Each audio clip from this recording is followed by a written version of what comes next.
গাজীপুরে আজকেই হবে আওয়ামী সন্ত্রাসীদের শেষ দিন। শারজিস আলম। গাজীপুরের ক্ষমতাচ্যুত সরকারের মুক্তিযোদ্ধা বিষয়ক মন্ত্রী আ ক ম মোজাম্মেল হকের বাড়িতে একদল ছাত্র জনতাকে বেধড়ক পিটিয়েছেন আওয়ামী লীগের কর্মী সমর্থকরা। এতে কয়েকজন আহত হয়েছেন, তবে আহতদের নাম ও পরিচয় জানাতে পারেনি পুলিশ। শুক্রবার ৭ ফেব্রুয়ারি রাত ৯টার দিকে গাজীপুর সিটি কর্পোরেশনের বীরাশ্রম এলাকার বাড়িটিতে এই ঘটনা ঘটে। এই ঘটনায় সামাজিক যোগাযোগ মাধ্যমে প্রতিক্রিয়া জানিয়েছেন জাতীয় নাগরিক কমিটির মুখ্য সংগঠক শারজিস আলম। শুক্রবার দিনগত রাতে নিজের ভেরিফাইড ফেসবুক অ্যাকাউন্টে তিনি লেখেন, গাজীপুরে আজকেই হবে আওয়ামী সন্ত্রাসীদের শেষ দিন, আমরা আসছি।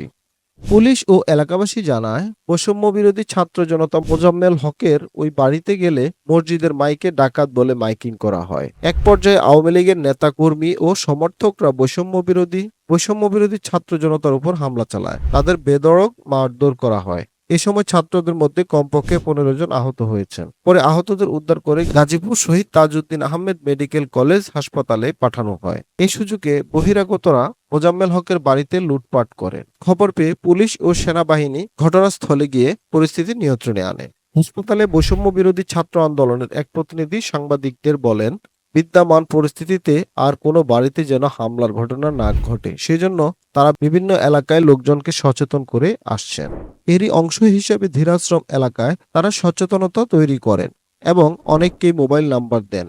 এর মধ্যে খবর পান একদল লোক মোজাম্মেল হকের বাড়িতে ঢুকে লুটপাট করছেন। তখন তাদের থামাতে বৈষম্য বিরোধীদের একদল প্রতিনিধি ওই বাড়িতে আসেন।